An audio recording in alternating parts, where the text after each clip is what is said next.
The shadow market is the invisible nexus where money and power intermingle, and for the longest time the US controlled the shadow market. But now that the shadow market is really controlled by wealthy countries like China, like India, like Brazil, we now have to understand what they're thinking in order to understand geopolitically where we fit in the world, and also to understand as investors and participants in the world what is about to happen.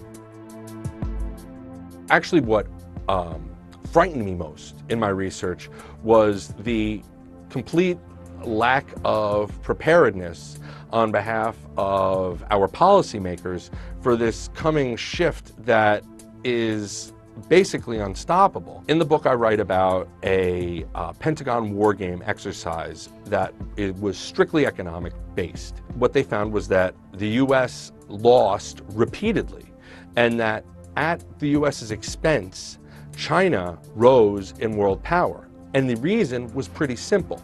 We would continually get sidetracked from what our real goal was. So we would get involved in internecine conflicts in the Korean Peninsula. We'd get involved in fights with Russia that had absolutely nothing to do with our long-term economic interests. And in the meantime, China was simply out there creating trade deals, using its capital to create alliances for trade deals. And you can see it today in the way that we're fighting in Afghanistan, we're fighting in Iraq, we're debating all these domestic policy issues, but we're not answering the bigger question of what is going to happen when we are no longer the largest economy in the world. We need to push our government to be more forward-thinking, to get out in front and recognize that the world is a global marketplace now. It's not just the West, it's not just the United States. So perhaps our alliances need to change. Perhaps we need to get closer to India because they might have more an interest in line with us in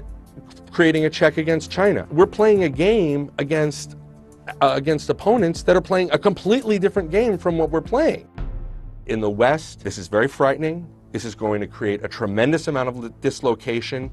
The economy is not going to behave the way that we expect it to based on past precedent, but there are going to be opportunities for people, America and Americans, to prosper in this environment. There is no other country that has the combination of something like Silicon Valley for technology, that has Hollywood for entertainment, that has Wall Street for financial services. Those are three massive businesses, and I haven't even begun to tick off our manufacturing prowess and all the other products that we create. We just need to start thinking globally instead of thinking about our own little isolated world, because if we don't do that, we're going to be stuck in our own little isolated world.